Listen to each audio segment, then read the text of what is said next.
Assalamualaikum warahmatullahi wabarakatuh. Selamat sore dan salam sejahtera buat kita semua. Jumpa kembali di Cirebon Post Podcast, dan bagi teman-teman sekalian pecinta dan penikmat media sosial dimanapun berada, jangan lupa sediakan kopinya dan kita akan ngobrol santai, tentu dengan serius gitu. Ini tamu istimewa karena biasanya kita kedatangan atau mendatangkan tamu-tamu dari Kota Cirebon. Ini kedatangan tamu istimewa dari Kabupaten Cirebon. Selamat datang kepada Wakil Ketua Komisi 4 Pak Pawas di Cirebon Post Podcast. Terima kasih atas undangannya. Dan Bu Ismi di Cirebon Post Podcast pada sore yang spesial hari ini, dan beliau-beliau ini akan membahas atau bersama saya akan membahas tentang menakar kebijakan tentang kesehatan di Kabupaten Cirebon. Kenapa harus ditakar? Kenapa kemudian juga harus ada kebijakan tentang kesehatan dan sebagainya? Dan beliau ini yang akan membahas tentang seperti apa sih sebenarnya layanan, kemudian juga keberpihakan kesehatan yang ada di Kabupaten Cirebon. Bagaimana kemudian juga terasa kepada masyarakat, sosialisasinya seperti apa, dan juga jangan sampai wakil rakyat juga akhirnya hanya menerima informasi dari masyarakat bahwa keluhan dan keluhan, namun tidak ada seolah-olah dianggap tidak ada keberpihakan pada masyarakat. Nah, beliau-beliau ini hadir untuk membahas tentang bagaimana keberpihakan atau kemudian juga kebijakan pemerintah Kabupaten Cirebon, karena memang DPRD dengan Pemkab Cirebon juga satu kesatuan dan saling mendukung. Nah, dukungan DPRD dan juga dukungan dari pemerintah kabupaten juga saling mendukung itu seperti apa agar masyarakat juga merasakan bahwa kesehatan itu bukan hanya mahal, tapi kesehatan itu juga ada buat mereka. Nah, bersama saya hadir tadi Pak Pawas dan Bu Ismi. Saya ke Pak Pawas dulu. Mangga. Pak Pawas dulu. Saya ke Pak Pawas dulu. Ya, Oke. Pak Pawas. Oke. Di tengah pandemi ini mungkin banyak masyarakat Kabupaten Cirebon yang belum tahu atau mungkin kurang informasi dan sebagainya bahwa ada kebijakan-kebijakan tentang kesehatan. Misalkan BPJS banyak yang dinonaktifkan, tiba-tiba masyarakat datang kemudian ditolak, atau masyarakat sudah ditangani tapi kemudian BPJS nonaktif dan sebagainya. Nah, bagaimana kemudian DPRD ini menyikapi tentang bukan fenomena sebenarnya kondisi situasi di Kabupaten Cirebon, karena banyak mungkin yang tidak tahu soal itu. Kita datang tiba-tiba, loh Bapak Ibu ini sudah nonaktif, kemudian dia pulang lagi, Pak Dewan, Bu Dewan, ini bagaimana nih? Kita nggak bisa layanan juga dibatasi dan sebagainya, sehingga mereka berpikir kan bahwa tidak ada keberpihakan pada mereka. Makanya silakan kepada Pak Wawas bisa menyampaikan bahwa sebenarnya seperti apa kondisi layanan kesehatan yang ada di Kabupaten Cirebon. Bukan kemudian hanya menjustifikasi layanan ini dan sebagainya, tapi memang situasi kondisinya karena memang bersentuhan langsung dengan masyarakat. Apa sebenarnya yang bisa disampaikan kepada masyarakat bahwa ini loh situasinya, ini loh kondisinya. Silakan kepada Pak Wawas. Oke. Terima kasih Kang Mas Pari. Saya Kang Mas Pari sudah cukup lama kenal dengan beliau. Atas undangan dari teman-teman dari Cirebon Post. Ini adalah kali pertama saya mungkin terkenalnya dengan podcast ya. Wawancara di dalam satu podcast. Mungkin ya kalau sedikit agak gugup ya patut dimaklumi. Tapi pertama saya ingin disclaimer dulu, karena ini juga wilayah kita juga termasuk bagian dari pandemi. Kenapa saya tidak pakai masker. Sebenarnya saya bawa masker. Ya. Nah, kita udah jaga jarak nih ya. Iya. Seperti komennya, wah ini kenapa di warteg nggak ngikutin protokol kesehatan nggak pakai masker. Ini disclaimer dulu ya. Betul. Kita bertiga nggak pakai masker karena kita sudah mencoba jaga jarak gitu. Jadi insya Allah aman, ya. Iya. Gitu. Terima kasih. Oke. Jadi gini, Kang Mustari, bahwa kita memang mengalami permasalahan kesehatan yang cukup pelik ya, pertama adanya pandemi gitu kan. Nah, tapi saya ingin bercerita sedikit kronologis tentang pelayanan kesehatan. Betul. Dalam lingkup lebih sempit lagi, jaminan kesehatan. Iya. Pelayanan kesehatan ini luas ya, mulai dari puskesmas segala macam. Ini kita mencoba melihat lebih sempit laginya ke jaminan kesehatan. Iya. Karena dengan adanya jaminan kesehatan, seharusnya pelayanan kesehatan itu bisa optimal, artinya dirasakan oleh masyarakat, dijamin kesehatannya, ada jaminan kesehatan. Iya. Jadi kronologisnya begini, mungkin tidak terlalu panjang saya ingin sampaikan. Kita 2018 itu ada Perpres 81 Iya. yang menjelaskan tentang jaminan kesehatan nasional yang kita terima dengan JKN itu. Iya. Di dalam Perpres itu disebutkan bahwa seluruh jaminan kesehatan baik itu daerah ataupun nasional harus dijadikan satu Iya. di dalam yang namanya jaminan kesehatan nasional JKN, atau lebih dikenal oleh kita dengan Kartu Indonesia Sehat. Nama badannya BPJS. Semua harus disatukan. Iya. Semua harus disatukan. Nah, diberikan waktu untuk melakukan penyatuan. Walaupun dalam realitas di lapangan, beberapa daerah juga melakukan kegiatan jaminan kesehatannya masing-masing. Iya. Ada jaminan kesehatan daerah, ada SKT, berbagai macam penamaan daerah. Itu sudah ada sebenarnya sebelum ada yang namanya JKN. Tapi mereka menginginkan penyatuan. 2019 ini kemarin itu belum efektif penyatuan itu. Iya. Nah, keluarlah peraturan Menteri Dalam Negeri yang menyebutkan bahwasannya APBD 2020 diharamkan, tidak diperbolehkan, atau bahasa kita yang bahasa organisasi haram, tidak diperbolehkan untuk penganggaran jaminan kesehatan daerah. Semuanya harus dialokasikan untuk jaminan kesehatan nasional. Sehingga awal 2020 tidak diperbolehkan lagi yang namanya Jamkesda atau SKT atau apapun namanya. Ya. Sehingga semuanya harus dialihkan. Nah, yang menjadi permasalahan sebagian daerah dan juga kita lihat di Kabupaten Cirebon ini tidak langsung tanggap, tidak langsung melakukan sebuah proses perubahan gitu kan, perubahan transisi yang smooth, yang baik, sehingga yang tadinya hanya mengandalkan Jamkesda atau SKTM bisa tercover di dalam jaminan kesehatan yang namanya jaminan kesehatan nasional BPJS. Sehingga apa? Masyarakat yang tadinya mendapatkan jaminan kesehatan dari SKTM itu akhirnya tidak mendapatkan jaminan kesehatannya dan juga tidak mendapatkan jaminan kesehatan BPJS karena mereka belum terdaftar sebagai anggota BPJS. Hal ini diperparah dengan adanya penonaktifan. Jadi Bu Ismi punya data yang lebih lengkap kan nanti bisa nonton sampai Bu Ismi ya. Dan adanya penonaktifan nih dari tahun 2019 sampai 2020 ini. Jadi permasalahan double.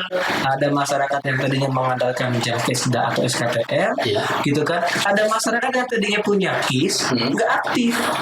Dan ini menjadi permasalahan kita di Kabupaten Cirebon di luar permasalahan yang pandemi yang saya pikir sudah sering kita bahas ya. Sudah sering bahas dan ternyata ada refocusing anggaran segala macamnya. Itu mungkin kronologi awal saja dari saya tentang permasalahan umumnya seperti itu. Nanti kita mungkin Mbak Ismi bisa menambahkan tentang nanti datanya mungkin agak lengkap saya masih lebih berapa. Ke Bu Ismi tadi soalnya Pak Fawaz bukan membatasi gitu, memberikan kesempatan dan data PBI lebih lengkap. Nah, sebenarnya berapa ribu PBI yang dinonaktifkan, dan kemudian juga menurut informasi atau apa yang didapat di ISMI di lapangan, benarkah masyarakat mengetahui atau sosialisasi ini penonaktifan? Jangan-jangan masyarakat juga nggak tahu. Seperti apa Bu Ismi? Jadi gini, penonaktifan sampai dengan saat ini yang info kita ketahui adalah 250.000 ya Mas, dan ini akan terus bertambah sampai mungkin kuotanya dari pemerintah pusatnya mungkin sampai dengan 500. Nah, untuk sosialisasi sebelumnya saya mau ini dulu datanya, karena di sini penduduk Kabupaten Cirebon itu kan 2.209.880 jiwa ya Mas ya. Nah itu atau 788 kakak lah sekitar segitu. Nah untuk UHC ini kita itu memerlukan 2.182 jiwa atau 95% minimal untuk universal health coverage itu. Dan saat ini Kabupaten Cirebon itu masih 90,28% atau kurangnya nih 4,72 ya persen untuk mencapai UHC sekitar 122.430 peserta. Nah ini itu membutuhkan tambahan anggaran sekitar kurang lebih 3,121 miliar tambahan ya Mas ya untuk mencapai UHC. Sedangkan anggaran saat ini untuk Dinas Kesehatan untuk membayar BPJS itu masih kurang lebih 28 miliar. Nah, untuk itu kita perlu dana sekitar 32 miliar. Nah, masih ada kurang nih. Kurangnya berarti kurang lebih 4 miliar ya. Nah, itu.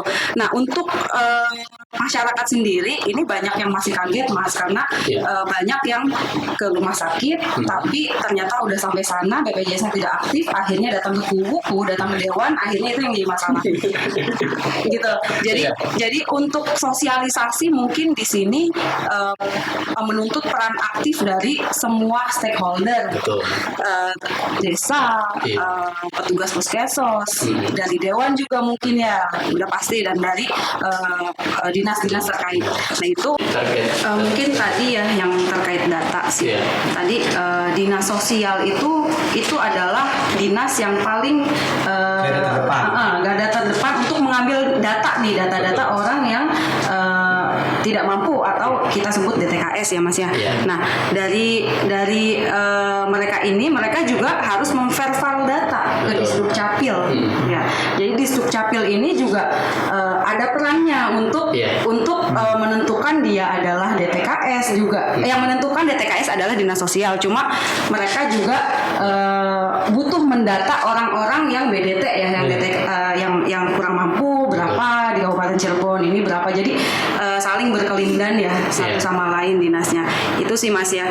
Dan sebenarnya kita tuh dari 326.000 kepesertaan sebelumnya itu sekarang ini menjadi 197.000 nih untuk kepesertaan BPJS, which is yang tadi kita kurangnya yang tadi saya bilang 122.000 sekitar segitu.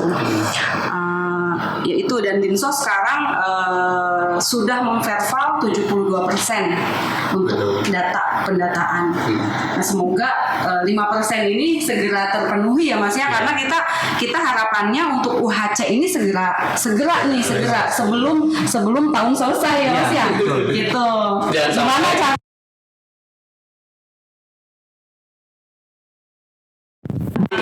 terbackup? Iya, karena kan kita negara menjamin kesehatan dan pendidikan dong. Betul. Ya, kita gimana caranya nih kita sebagai jadi pemerintahan untuk cari solusi menghadirkan jaminan itu harusnya menjadi kewajiban. Artinya pemerintah itu harusnya concern. Ini kan kalau amanat undang-undangan jelas bahwa 3 hal itu kan, mulai pendidikan, kesehatan, dan ekonomi gitu kan. Artinya kesejahteraan gitu kan. Nah, pendidikan dan kesehatan itu kan sebagai basicnya gitu kan, atau pondasinya gitu kan. Orang nggak bakal bisa kerja kalau dia sakit gitu, dan dia nggak bakal bisa mikirin kerja kalau sakitnya, dia harus mikirin bayaran dulu gitu kan.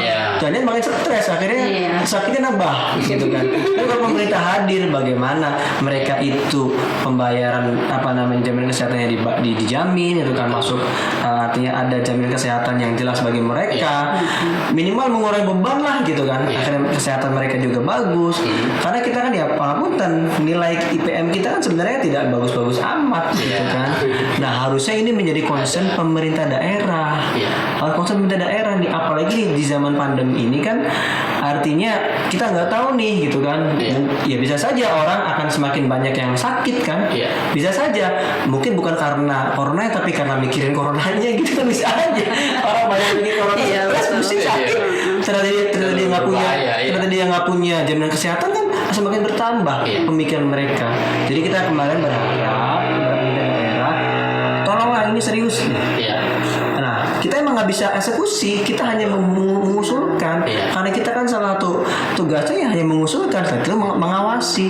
Yang mengeksekusi mereka. Betul. Jadi tolong gitu kan, kami sudah mewanti-wanti kepada dinas terkait, tolong nih, ini diseriusi. Iya. Karena ini kalau kami ataupun orang-orang Pemda sakit mah gampang ada, Iya. sudah Jaminan. tapi di bawahnya gitu, kita lihat di bawahnya. Nanti kalau masyarakat ngomong, Bapak sih enak ngomong begitu kan udah ditanggung misalkan kan agak repot. Iya, maka dari itu kita akhirnya di Dewan di Komisi 4 ini Iya.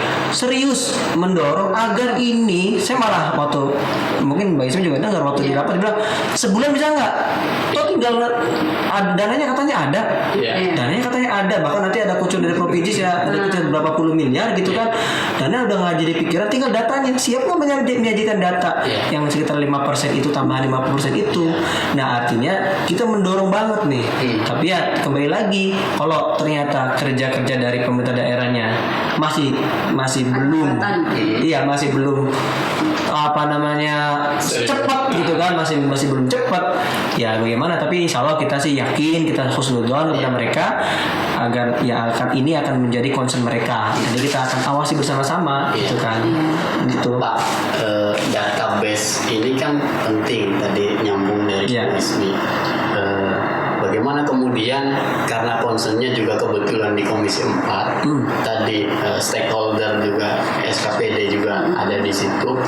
Nah, bagaimana cara Komisi 4 atau anggota Dewan ini mendorong bahwa satu data itu memang benar-benar wujudnya nyata dan kemudian juga manfaatnya ada agar bukan hanya tanggung jawab mereka gitu. Nah ini bagaimana dorongan Komisi 4 atau di DPRD agar data itu benar-benar tersaji yang mungkin selama ini kan saling simpang siur, BPE misalkan Dinsos, betul.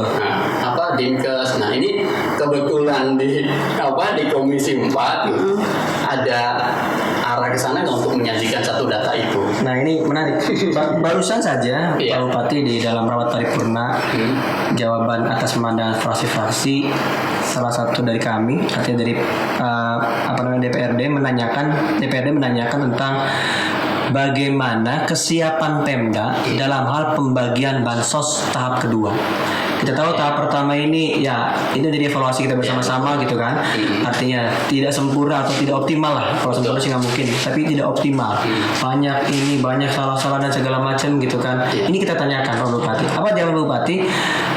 Mereka bilang nanti tahap kedua ini akan jauh lebih baik karena berpatokan kepada data hasil verifikasi dan validasi tahap yang sudah dilakukan. Iya. Jadi verval ini sudah 2 kali, Desember 2019, satu lagi Mei 2020 yang diketok Palu kalau nggak salah itu bulan Agustus. Iya. Sama Pak Bupati itu diketok Palu bulan Agustus. Nah ini kita lihat nih. Memang saat cara yang dilakukan sesuai dengan aturan memang melakukan verifikasi dan validasi. Iya. Kementerian Sosial punya data yang namanya BDT yang sekarang namanya DTKS itu kan, itu diminta untuk verifikasi validasi. Ini benar nggak, ada nggak orangnya, Iya. masih miskin nggak, apakah sudah kaya, yang udah ada yang baru nggak dan segala macamnya. Nah ini sebenarnya kalau dilaksanakan secara optimal, Iya. kita yakin data kita ini bagus, Iya. bener gitu kan. Kalau dilaksanakan secara optimal, cuma masalahnya kita dapat informasi terbaru masih ada desa yang belum melaksanakan itu. Informasi rapat kita terakhir ya, Iya. dan itu Iya, dari sini iya. itu bisa menambahkan tuh. Saya nggak tahu, lupa nama-nama desanya. Nah ini jadi ini kita ya semoga Iya. desa yang belum ini segera. Iya.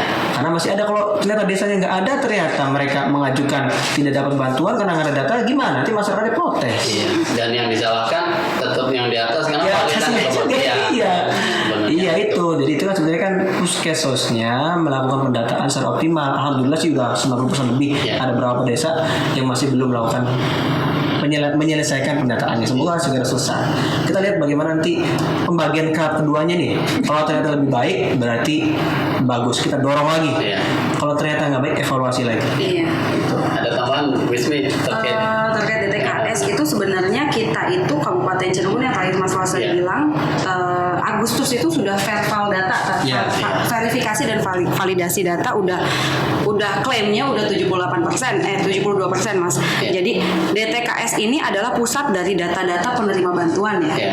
Jadi ini adalah data nanti kedepannya harapannya data ini tunggal nih, data penerima bantuan tuh memang ngambilnya dari ini. Iya. Gitu. Jadi harapan-harapan untuk kedepannya kita minta supaya dari desa itu kan terbawah ya, Iya. RT RW Iya. desa gitu, itu juga segera untuk mengumpulkan data gitu, data orang-orang yang seharusnya menerima bantuan ya Mas ya. Iya. Nah itu jadi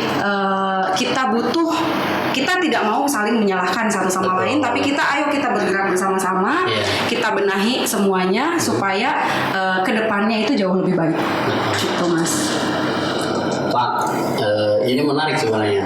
Tadi bilang dananya kan tinggal dikucurin dari provinsi. Terus apa sebenarnya yang susah gitu untuk memenuhi 5% tadi agar tercapai UHC? Jadi Verifikasi ya Mas, verifikasi datanya. Iya, maksudnya yang kita mengarah ke ini nih, layanan yang lain itu kan ada layanan kesehatan lain. Maksudnya kalau diibaratkan tadi tuh Dinkes misalnya bilang ini tinggal dikucurin aja, ini sebenarnya ada nggak anggarannya kan seperti itu? rapat terakhir kita dengan dinas Iya. menjelaskan bahwa anggaran ya kalau provinsi tidak mengucurkan sama sekali memang kurang sekitar kurang lebih kurang 3 miliaran lah, kurang 3 miliaran gitu kan. Mencapai target itu. Mencapai target 90% UHC itu kalau provinsi tidak menambah anggaran buat kita. Tapi di dalam pengalaman kita bertahun-tahun beberapa kali, artinya tahun kemarin, 2 tahun yang lalu, provinsi itu pasti memberikan bantuan untuk pembayaran KIS itu. Dan sebagian itu dibantu oleh provinsi. Jadi menurut saya sih saya yakin provinsi akan memberikan bantuan itu. Jadi kenapa saya bilang dananya pasti ada, karena saya meyakini provinsi itu akan memberikan dana untuk membantu pembayaran KIS yang dibayar oleh APBD gitu kan. Nah, jadi anggarannya saya yakin ada. Nah, kenapa kok jadi belum terjadi ini? Datanya yang belum ada. Nah, kenapa datanya belum ada? Kita baru selesai verval Agustus kemarin. Semoga dengan selesai verval Agustus kemarin itu data-data terbaru tentang DTKS orang-orang miskin itu masuk, sehingga nanti kita mencari data sampai oleh Bu Ismi tadi kurang lebih sekitar 122.000 atau mungkin sekitar sampai 200.000-an itu bisa tercapai masuk gitu kan. Sampai masuk. Nah, dan yang kedua memang pemerintah katanya sedang mendorong perusahaan-perusahaan ini karena di sini aja ada beberapa ditemukan ada beberapa perusahaan yang dia pegawainya itu KIS-nya KIS PBI bukan BPJS Ketenagakerjaan. Seharusnya kan kalau dia karyawan itu dia punyanya BPJS Ketenagakerjaan yang itu sebagian dibayar oleh perusahaan. Nah, tapi ditemukan kata Dinas Tenaga Kerja dan Dinas Kesehatan ada sebagian yang ternyata tidak ada itunya gitu kan, tidak melakukan malah PBI gitu kan dari APBD. Nah, ini yang kita dorong untuk dialihkan menjadi BPJS Ketenagakerjaan, sehingga nanti kan menambah pesertaan lagi. Nah, begitu sebenarnya kalau datanya lengkap seharusnya itu tidak lama untuk mencapai UHC 90%. Mana bisnis? Ya betul. Saya mengambilkan. Anggarannya sudah nongol, tinggal tahu. Ya itu Mas tadi yang seperti kita bilang ya, data. Ketika ada data kita bisa bekerja. Gitu. Kita bisa gimana caranya data ini terkumpul dengan baik dan terverifikasi dengan baik, ya kita butuh bersama-sama. Ayo kita beresi, ayo kita benahi semuanya gitu. Dapat informasi bahwa jam parsel juga diberhentikan. Itu bagaimana? Jadi ini lagi agar masyarakat juga jangan sampai kan masyarakat apalagi ini kan gitu. Nah itu seperti apa tanggapan Nah dari ini juga lagi rame di media sosial kita. Iya. Beberapa grup WA juga mendapatkan itu surat edaran dari Dinas Kesehatan kepada UPT, Iya. Puskesmas dan juga rumah sakit bahwa terhitung 1 September jaminan persalinan. Iya. Apa bedanya jam persal dengan SKTM? Kenapa SKTM nggak boleh, jam persal masih boleh? Iya. Kalau jam persal itu khusus untuk ibu yang melahirkan dan anak yang baru lahir dari ibu yang melahirkan itu. Iya. Nah itu dananya ada dari APBN. Iya. Nah kalau SKTM kan tidak APBN, Iya. jadi masih bisa. Tetapi terhitung 1 September, dinas mengeluarkan edaran seperti itu, tidak bisa lagi. Bukan karena aturannya nggak bisa. Iya. Saya mendengarnya informasi dari dinas itu dananya sudah habis. Bahkan informasinya katanya sudah ada artinya ya ada minus lah gitu. Iya. Saya nilainya belum tahu. Iya. Ada minus, udah defisit sekian gitu kan. Nah ini juga yang menjadi tambahan masalah. Nah makanya ini kita dorong gitu kan, pemerintah daerah kembali melakukan sosialisasi. Iya. Betul. Terutama kepada para ibu-ibu hamil yang diperkirakan bisa lahir bulan September atau Oktober anaknya nih. Segera mereka mendaftarkan BPJS atau ya Puskesmas kalau mereka itu ternyata di TKS dan belum punya BPJS, segera diajukan untuk diajukan sebagai peserta BPJS KIS PBI yang dibayari oleh kabupaten. Kembali lagi sosialisasinya nih. Jangan sampai nanti orang miskin mereka tidak memiliki jaminan apapun, lahiran harus dioperasi gitu kan. Mereka nggak punya apa-apa. Ya, pas pulang ditagih. Kan kasihan. Artinya ini kita dorong nih kepada dinas kesehatan. Saya udah ya via call, kita belum rapat sih. Iya. Saya udah via telepon bilang ke teman-teman dinas kesehatan, ya tolong, dan katanya ini juga sudah menjadi concern dinas kesehatan supaya nanti orang-orang ibu hamil ini didaftar untuk nantinya dimasukkan ke dalam PBI atau kalau yang mungkin mampu didorong oleh Puskesmas untuk mendaftarkan BPJS. Ini peran dari bidan desa, mendatanya lebih dekat kan gitu. Betul.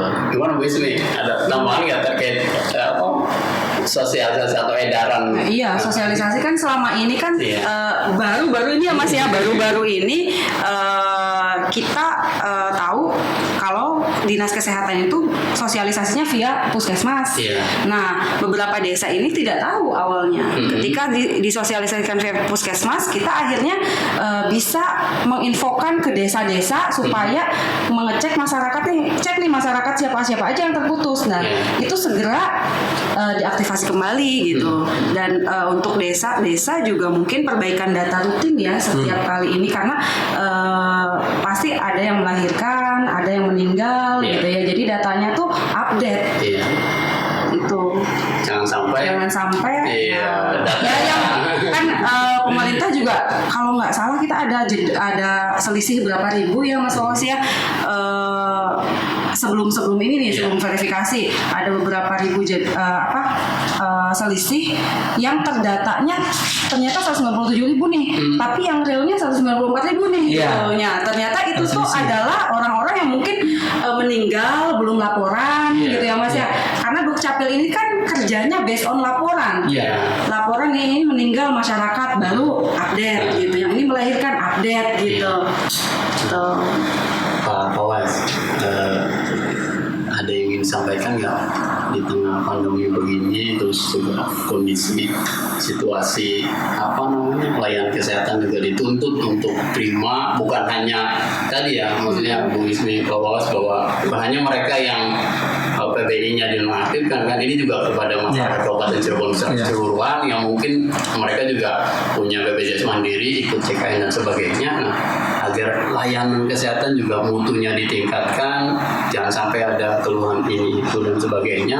Di sisi lain walaupun yang mau tidak mau itu PR bersama tadi. Iya. Ada yang ingin sampaikan apa? Jadi pertama memang kami pertama cukup sangat berempati kepada teman-teman tenaga kesehatan. Iya. Memang ini adalah kalau dalam bahasa Islamnya jihadnya mereka gitu kan dalam menangani, walaupun memang bukan hanya teman-teman dari tenaga kesehatan atau dinas kesehatan ya. Dalam masalah pandemi ini kan semua, bahkan pemerintah membentuk namanya suatu gugus tugas gitu kan. Ya, tapi memang yang paling rentan adalah mereka. Jadi kami juga pertama yang berterima kasih kepada teman-teman tenaga kesehatan gitu kan atas pengorbanan mereka, atas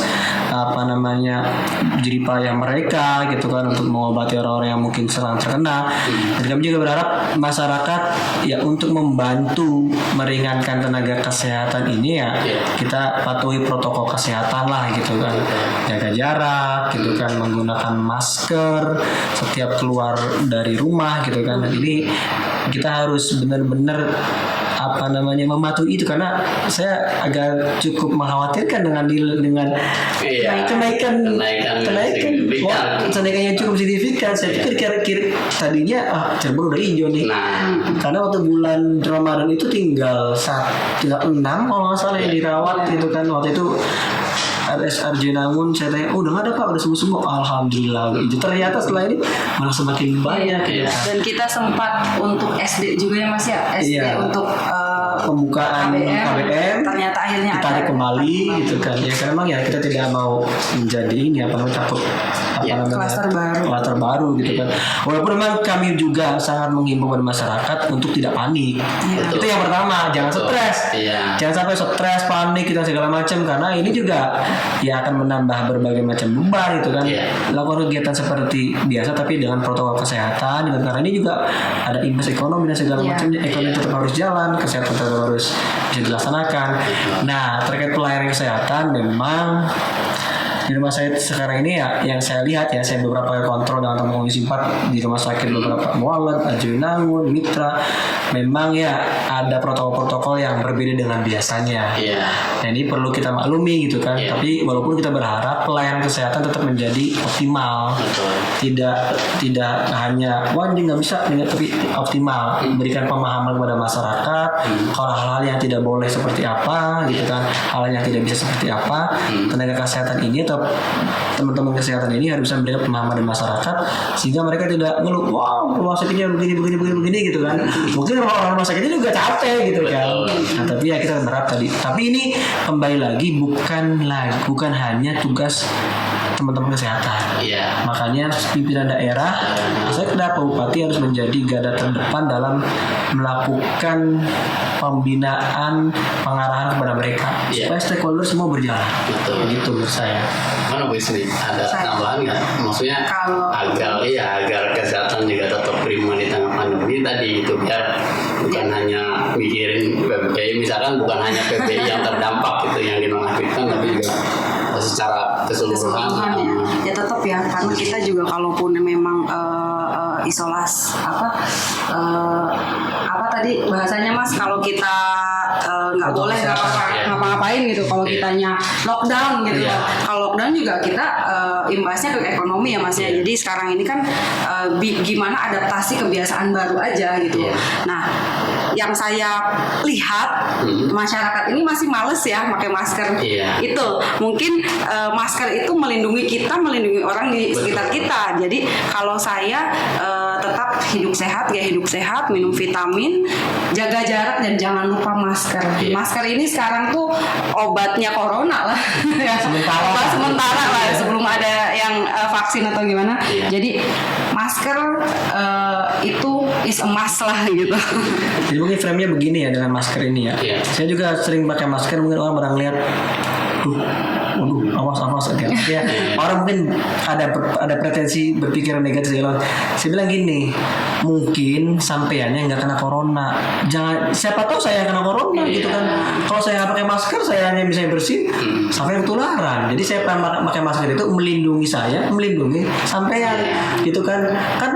Kan kan sekarang ini banyak kejadian orang tanpa gejala gitu kan, dia sehat-sehat saja gitu kan, ternyata dia bergaul kemana-mana, yang kena kan ada di beberapa satu desa itu kan, yang pertama kali kena nih orang yang nggak bergejala, ternyata yang keluarganya kena meninggal. Kan kejadian satu kejadian di satu kecamatan di Cirebon itu seperti itu. Ya karena pertamanya nggak masalah dia, nggak bergejala. Akhirnya dia menularkan ke keluarganya. Ternyata keluarganya punya penyakit bawaan, meninggal. Artinya kalau kitanya memiliki menjaga itu, menjaga kita, menjaga orang lain gitu. Frame-nya harus seperti itu. Nah, bukan kita curiga bahwa Anda kena corona nggak. Siapa tahu jangan kitanya yang kena. Akhirnya kita menutup masker tuh supaya Anda nggak kena. Nah, gitu. Pak, sebelum di akhir obrolan barangkali di tubuh anggaran perubahan terkait banyak refocusing. Ini agak serius sebenarnya. Terkait anggaran refocusing mungkin sebelum-sebelumnya, tapi juga sudah dibahas anggaran perubahan, barangkali sudah diketok palu atau mungkin sedang berjalan, ditambah dengan APBD 2021 untuk kacamata Pak Wawas dan Bu Ismi. Bagaimana sebenarnya keberpihakan untuk kesehatan di anggaran itu, misalkan terkait layanan kesehatan yang prima tadi. Nah, kebijakan anggaran sudah kesana belum? Melihat terlepas Pak Wawas atau Bu Ismi masuk di Banggar atau enggak ya? Minimalnya ada informasi soal itu lah dalam pembahasannya. Itu bisa disampaikan Pak terkait hal itu. Jadi kalau secara umum memang refocusing anggaran itu kita arahkan kedua, yang saya pahami kedua hal, yaitu kepada bidang kesehatan, kedua ke bidang sosial. Itu juga arahan dari pesan seperti itu gitu kan. Jadi kalau keberpihakan anggaran kemarin saya artinya cukup mengapresiasi bahwa memang anggaran itu diarahkan ke situ. Tinggal kita ngawasin nih. Betul. Pelaksanaannya bener nggak? Pelaksanaannya tepat sasaran apa tidak? Gitu kan. Nah, terkait dengan anggaran pelayanan kesehatan atau jaminan kesehatan, nah ya kita melihat sebenarnya secara anggaran tadi yang saya sampaikan cukup mewakili. Artinya kalau nggak salah tahun 2020 ini kita menganggarkan 80 miliar dari APBD itu untuk jaminan kesehatan. Baru terpakai masih sisa kita baru terpakai 50 sekian miliar, sisa 28,5 miliar. Nah, artinya secara anggaran sebenarnya cukup mewakili lah. Kalau berpihak sepenuhnya mungkin belum, tapi sudah ada keberpihakan pemerintah untuk ke dalam jaminan kesehatan apalagi ditambah dengan dana pemerintah pusat dan segala macamnya gitu kan. Nah, yang mungkin perlu ditambahkan adalah bagaimana pemerintah mengalokasikan anggaran untuk melakukan pendataan yang benar-benar valid. Karena kita mendapatkan masukan dari berbagai macam pihak, terutama orang yang di bawah, teman-teman puskesmas, Pak, masa gaji langka, segala macam. Nah, ini kita perlu nih, karena tadi saya sampaikan bahwasanya permasalahan kesehatan bukan hanya kesehatan ansih, semua stakeholder. Nah, kita juga harus memikirkan itu nih. Nah, ini nanti kita ini belum mengetok palu tentang APBD perubahan, masih dibahas. Nah, salah satu harapan teman-teman kami di Komisi 4 ada tambahan anggaran nih untuk bagaimana supaya verifikasi validasi ini bisa lebih bagus lagi untuk bagian pendataan tadi. Itu menurut saya. Iya, kayaknya kita juga kemarin tuh ada kenaikan anggaran di kesehatan Mas yang lain turun Mas. Yang lain turun, tapi kesehatan dan pendidikan itu ada kenaikan. Itu jadi makanya mungkin yang tadi Mas Wawas bilang sampaikan tidak sepenuhnya mungkin belum berkeberpihakannya belum full gitu, tapi kita ada arah ke sana. Gitu. Jadi ada memang untuk anggarannya di perubahan dan mudah-mudahan di APBD kan 15% kita tuh minimal tuh. Kan KPBN bilang 15% dari anggaran. Artinya kita kesehatan itu yang saya tahu dia menempati kedua setelah pendidikan. Pendidikan kesehatan infrastruktur kan bisa kayak gitu. Nah kita sudah melakukan itu sebenarnya. Tinggal tadi pelaksanaannya tepat sasaran apa tidak. Ini yang perlu kita lakukan bersama-sama. Kalau teman media nih, bareng-bareng nih, kita kan nggak bisa juga full ngapalin sini. Pak Fawaz, Bu Ismi, di penghujung obrolan sebenarnya masih banyak yang ingin disampaikan. Saya yakin Pak Fawaz dan Bu Ismi, tapi ada yang ingin disampaikan nggak di closing pertemuan? Diskusi berarti ya closing. Enggak, barangkali Pak Wawas juga sekaligus menghimbau kepada masyarakat, mengajak kepada dinas terkait atau Pemkab pemangku kebijakan, begitu pun dengan Bu Ismi, agar tadi gitu harapan masyarakat juga bukan hanya harapan dewan gitu, dan harapan bersama pemangku kebijakan di Kabupaten Cirebon juga benar-benar hadir untuk berpihak kepada kebijakan kesehatan. Barangkali Pak Wawas dulu. Jadi pertama kami sangat berharap ya kepada pemerintah daerah serius dalam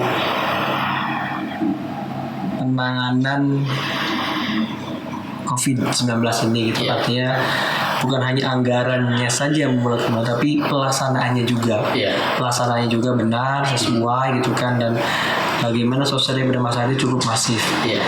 Nah, tentang jaminan kesehatan kami juga sangat berharap kepada pemerintah daerah gitu kan, dalam hal ini Pak Bupati beserta jajarannya dan juga mungkin mobil khusus ya Pak Bupati juga dan yang menjadi leadernya gitu kan, tolong ini menjadi concern gitu kan. Jadi concern, kalaupun anggarannya belum ada tolong diadakan gitu kan.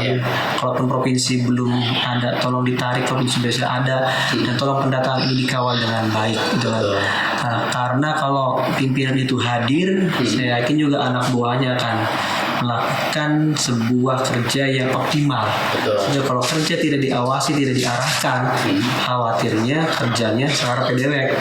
Nah, jadi itu kami berharap kehadiran pimpinan ini perlu dan sangat penting untuk mengarahkan dan mengevaluasi. Itu mungkin itu. Siap, silakan Bu Ismi. Kalau saya sih menambahkan saja tadi sosialisasi ya Mas. Ini sosialisasi terkait penonaktifan. Saya sih harapannya minta tolong kepada pemerintah daerah juga supaya lebih agak masif sedikit lah ya. Jadi ketika puskesmas sudah dikabari, nanti pihak desa menjemput lah gitu, menjemput, dan itu jadi dari masyarakatnya juga proaktif gitu. Ini saya BPJS-nya aktif nggak nih gitu, jadi dari masyarakatnya sendiri juga proaktif. Nah untuk ini kita perlu bareng-bareng ya Mas ya. Nah terakhir saya sih tetap jaga jarak dan gunakan masker Mas. Terima kasih Pak Fawaz, Bu Ismi atas kehadirannya di Cirebon Post Podcast pada sore hari ini yang sangat spesial. Mudah-mudahan kita bisa bertemu kembali di lain waktu atau kesempatan, dan tentunya ini baru sebatas pembuka sebenarnya untuk di Kabupaten Cirebon. Mudah-mudahan juga ada informasi baru, ada kegiatan-kegiatan yang baru, tentunya berkaitan dengan kegiatan DPRD yang yang juga bermanfaat dan berguna untuk masyarakat Kabupaten Cirebon. Terima kasih kepada teman-teman semua, penikmat media sosial dan pecinta media sosial dimanapun berada. Jangan lupa kopinya diseduh dan kemudian dinikmati. Saya akhir kata, billahi taufiq wal hidayah. Assalamualaikum warahmatullahi wabarakatuh. Waalaikumsalam warahmatullahi wabarakatuh.